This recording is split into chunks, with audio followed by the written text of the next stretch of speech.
Welcome back to Theotokos on Saturday of the second week of Advent, as we bring to conclusion the story of the visitation between Mary and Elizabeth.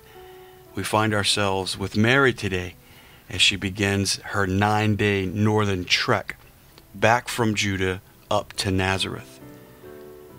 And certainly her pilgrimage was paved with the unknown. Mary was a young pregnant teenager in a Jewish culture that would silence such situations by stoning. Certainly Mary left with Elizabeth's reassurance, but she also knew the reality of the Mosaic law and the small town, small-mindedness of Nazareth. Furthermore, it's very likely that Mary was returning to Nazareth with relatives. Certainly they noticed that she was showing in the awkward silence of isolation, fear whispered to Mary as she returned home. And with all that uncertainty swarming, Mary adjusted her gaze. Mary had a choice. Either she could look at the anxiety-laden fear, or she could look at God. With her hands caressing her womb, Mary remembered who was inside. And no doubt she would have heard, "Do not be afraid," just as she did at the Annunciation.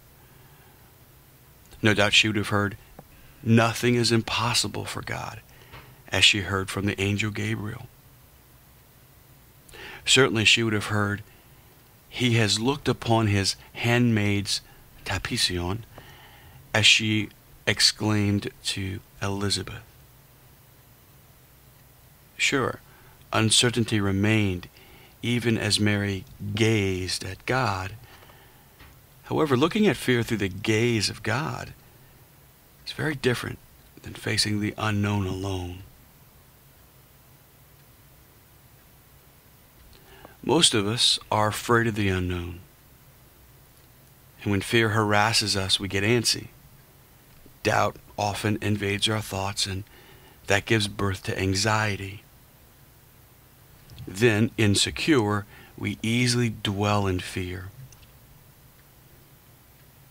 Mary's emptiness, remember that emptiness? It anchored her gaze. And while the quiet journey back home was filled with fear of the unknown, Mary looked at God. Her inner gaze was locked on God. Like Mary, we face the unknown in life. And like Mary, we need not be afraid. We simply need to ask ourselves, where are we looking? At God or fear? God was there for Mary every step of the way, and God is here for us. That He promises. All we need to do is adjust our gaze. For your prayer today, I would draw you into Psalm 23. Certainly a psalm that Mary would have thought about her son with, but certainly a psalm that Mary would have prayed with herself. So pray today with Psalm 23. Then close your eyes. See if you can see it. See if you can imagine Mary on the donkey going back north, going back home. What's it like for her there? And maybe you can be with her there. And pray this prayer with her.